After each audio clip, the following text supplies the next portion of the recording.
Good morning and welcome to your Farm and Home Show. My name is Joanna Coles, and this morning we're visiting with Dr. Jimmy Henning. He's the University of Kentucky Extension Forage Specialist there. Now, Jimmy, we're going to continue our theme talking a little bit about fertilizer, nitrogen specifically. Sometimes when prices are high, we maybe back off of fertilizer some, but there are some management things that we can do. And I think that maybe the thought for producers is there's a lot of different things we can do, maybe evaluate which one works best for your program. Oh, there's absolutely right. Whether you're just going to stick with the grass nitrogen system or whether you're going to say, hey, I'm going to bite the bullet. I'm going to try to supply more with clover. There's some basic things we need to understand about both of these.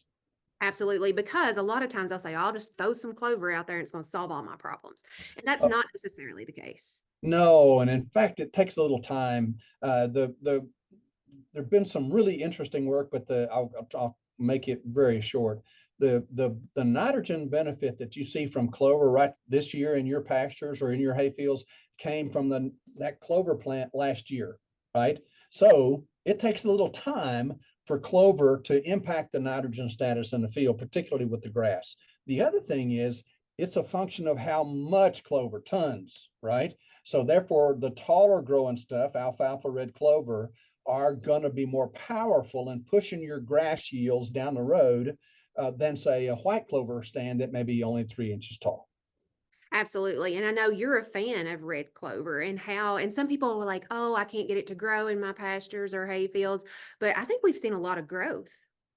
The red clover does so many good things for us, and just as a clover, but also alleviating fescue toxicosis. And then it makes me back up and say, uh, it's in the establishment questions that people say that I think they kind of wonder and they are uncomfortable about this. And I guess go back to the basics. Hey, if you can get the clover on bare ground, right? Frost seeding this time of year, great way to do it, but it's got to hit bare ground, and the fertility has got to be somewhere in the window that allows the clover plant to germinate and grow enough. And then holding back the grass competition some is that's kind of the formula to get clover. We have to take care of some of that weed pressure because what happens is we frost seed the clover and then our buttercup comes up. We want to get rid of the buttercup, but then that also hurts our clover. So it is a staged process that we have to give some thought to. It's kind of one of those things you just got to be there.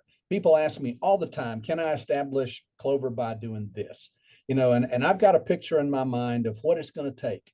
And I come back to that bare ground. It's got to be bare long enough for the clover to get ahead of the buttercup, right? Buttercup, believe it or not, and so will henbit and chickweed, they will grow in November, December.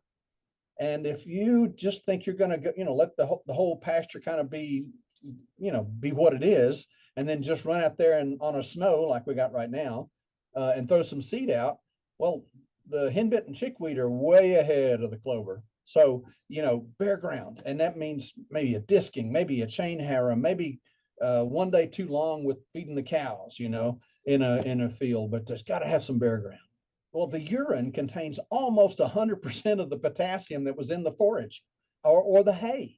And then the operative thing is, where are they urinating? And when we can rotate, and move the cattle around the pasture, or the way we feed hay, roll it out on different fields, we can recycle, about half the nitrogen, about 80% of the phosphorus, and about almost 100% of, just by doing the math, of the potassium. So we can control our own destiny. And so instead of having that hay ring and all those nutrients being concentrated in that one area, either rolling it out in different areas or bale grazing might be an option. But some of these things might be valuable to try on your farm to see if it works for you. And that's going to back into my point number one. If you do those things, soil test. So you can kind of reward yourself, right? A warm feeling. I did something good and it didn't cost me at the co-op, right? Soil test to track that. You will be amazed at how fast you can impact it. And then it's just, your time, your management smarts that are making that change on your farm. And I know you've written articles about this. If people want more information, they can visit the Forage website and all kinds of information about varieties, establishment, all that information is there. Thanks for watching and have a great day.